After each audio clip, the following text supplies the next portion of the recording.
Hello, thank you for joining me for today's Bible reading. I'm reading for the date of March 24th from Judges 16 through 18 from the World English Bible. Verse 1.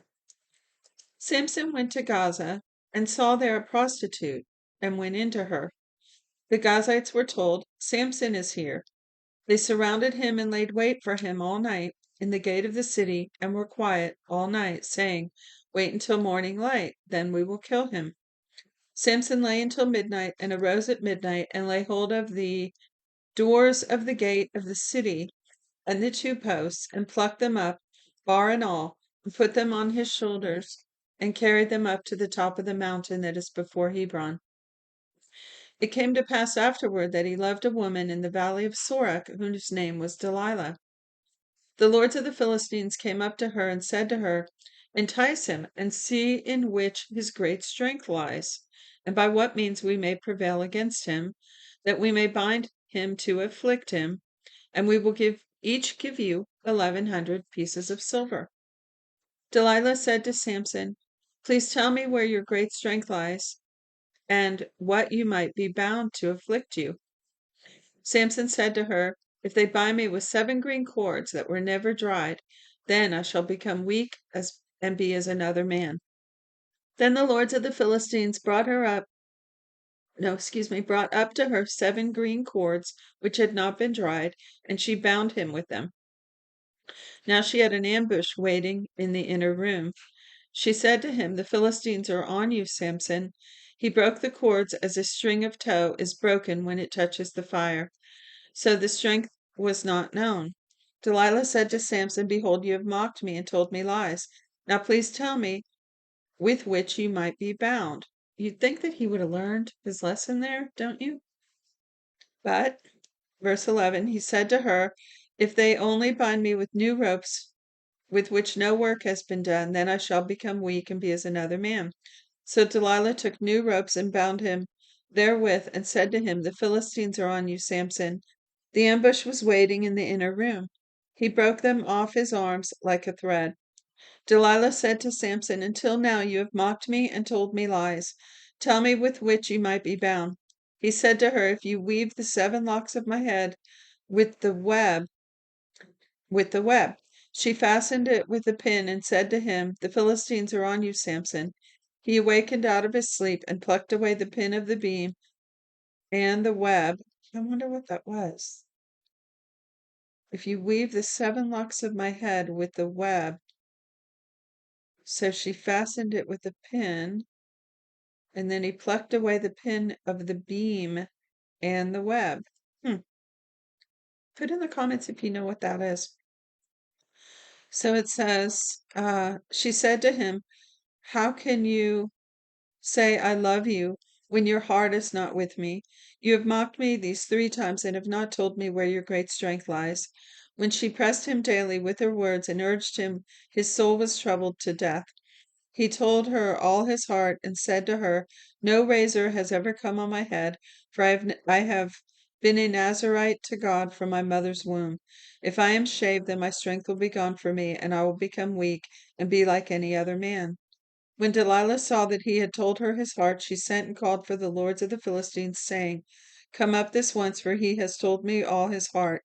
Then the lords of the Philistines came up to her and brought the money in their hand. She made him sleep on her knees, and she called for a man, shaved the 7 locks of his head, and began to afflict him, and his strength went from him. She said, "The Philistines are on you, Samson." He awoke out of his sleep and said, "I will go out as at other times and shake myself free." But he didn't know that Yahweh had departed from him. The Philistines laid hold of him and put out his eyes and brought him down to Gaza and bound him with fetters of brass, and he ground at the mill in the prison. Wow. However, the hair of his head began to grow again after he was shaved. And that's another, wouldn't you think, would know? You'd think they would prevent that, you know? So the hair of his head began to grow again after he was shaved. The lords of the Philistines gathered them together to offer a great sacrifice to Dagon their god and to rejoice, for they said, "Our God has delivered Samson, our enemy, into our hand." When the people saw him, they praised their God, for they said, "Our God has delivered our enemy and the destroyer of our country, who has slain many of us, into our hand." When their hearts were merry, they said, "Call for Samson that he may entertain us." They called for Samson out of the prison, and he performed before them. They set him between the pillars, and Samson said to the boy who held him by the hand, "Allow me to feel the pillars whereupon the house rests, that I may lean on them." Now the house was full of men and women, and all the lords of the Philistines were there. And there were on the roof about 3,000 men and women who saw while Samson performed. Samson called to Yahweh and said, "Lord Yahweh, remember me, please, and strengthen me, please, only this once, God, that I only this once, God, that I may be at your avenged." Let me start that sentence over. Lord Yahweh, remember me, please, and strengthen me, please, only this once, God, that I may be at once avenged of the Philistines for my two eyes. Samson took hold of the two middle pillars on which the house rested, and leaned on them, one with his right hand and the other with his left. Samson said, "Let me die with the Philistines." He bowed himself with all his, or bowed himself with all his might, and the house fell on the lords and on all the people who were therein. So the dead that he killed at his death were more than those who he killed in his life. Then his brothers and all the house of his father came down and took him, and brought him up and buried him between Zorah and Eshtaol, in the burial place of Manoah his father. He judged Israel 20 years.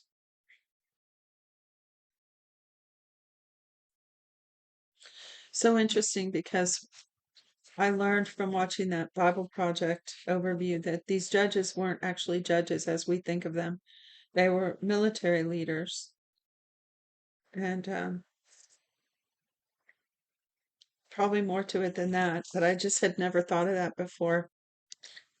I thought they were actually judges as well, and maybe they were. So I don't know.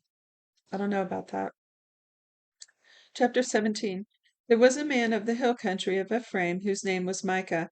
He said to his mother, "The 1,100 pieces of silver that were taken from you, about which you uttered a curse, and also spoke of it in my ears, behold, the silver is with me. I took it." His mother said, "May Yahweh bless my son." He restored the 1,100 pieces of silver to his mother. Then his mother said, "I most certainly dedicate the silver to Yahweh from my hand for my son, to make an engraved image and a molten image. Now therefore I will restore it to you." When he restored the money to his mother took 200 pieces of silver and gave them to a silversmith, who made an engraved image and a molten image out of it. It's a no-no, right? It was in the house of Micah. The man Micah had a house of gods, and he made an ephod and a teraphim, and consecrated one of his sons, who became his priest. In those days there was no king in Israel. Everyone did that which was right in his own eyes. There was a young man out of Bethlehem, Judah, of the family of Judah, who was a Levite, and he lived there.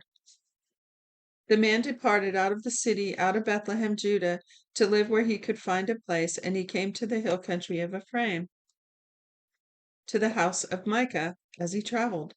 Micah said to him, "Where did you come from?" He said to him, "I am a Levite of Bethlehem, Judah, and I am looking for a place to live." Micah said to him, "Dwell with me, and be to me a father and a priest, and I will give you 10 pieces of silver per year, a suit of clothing, and your food." So the Levite went in. The Levite was content to dwell with the man, and the young man was to him as one of his sons. Micah consecrated the Levite, and the young man became his priest, and was in the house of Micah.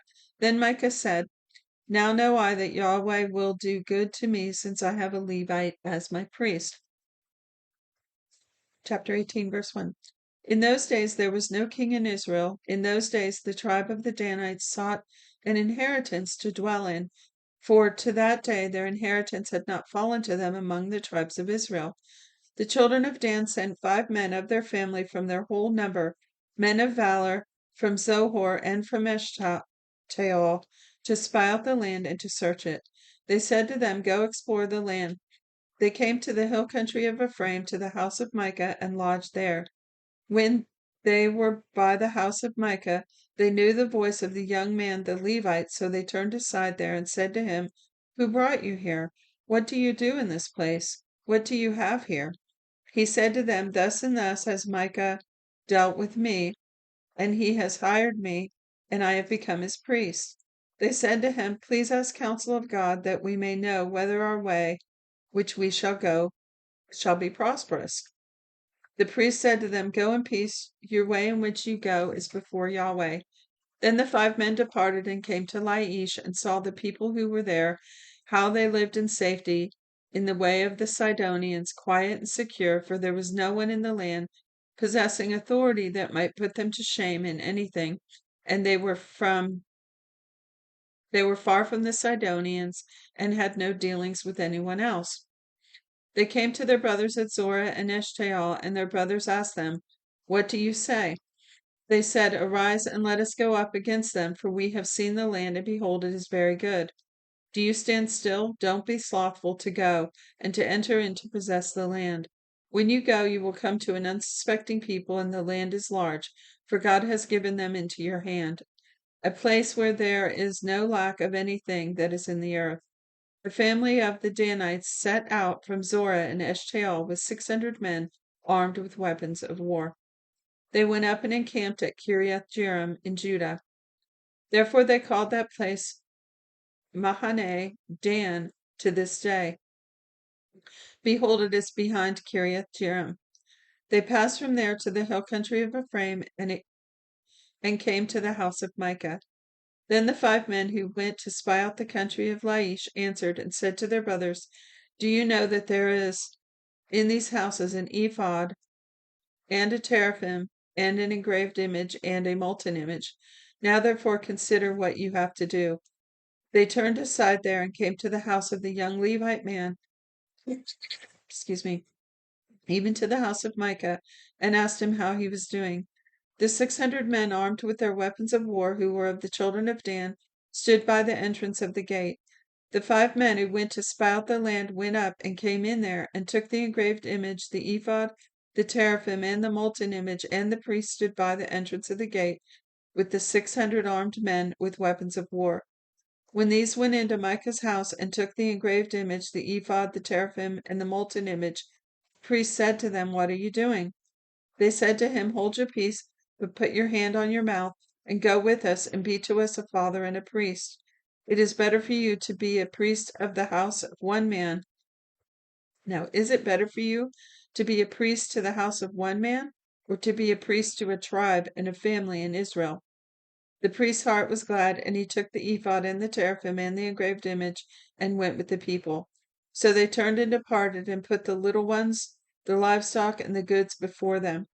When they were a good way from the house of Micah, the men who were in the houses near Micah's house gathered together and overtook the children of Dan. As they cried to the children of Dan, they turned their faces and said to Micah, "What ails you that you come with such a company?" He said, "You have taken away my gods which I made, and the priests, and have gone away. What more do I have? How can you ask me what ails you?"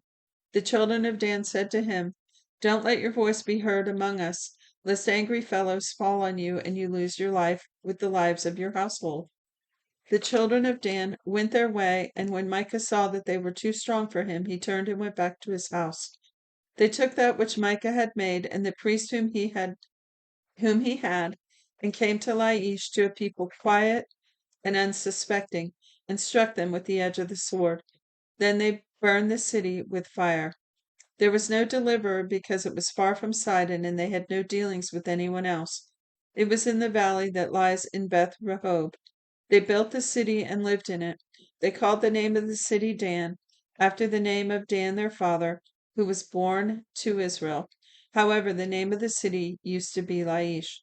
The children of Dan set up for themselves the engraved image, and Jonathan the son of Gershom, the son of Moses, and his sons were priests to the tribe of the Danites until the day of the captivity of the land. So they set up for themselves Micah's engraved image, which he made, and it remained all the time that God's house was in Shiloh or Shiloh. And that's it for today's reading. Thanks for joining me. God bless you.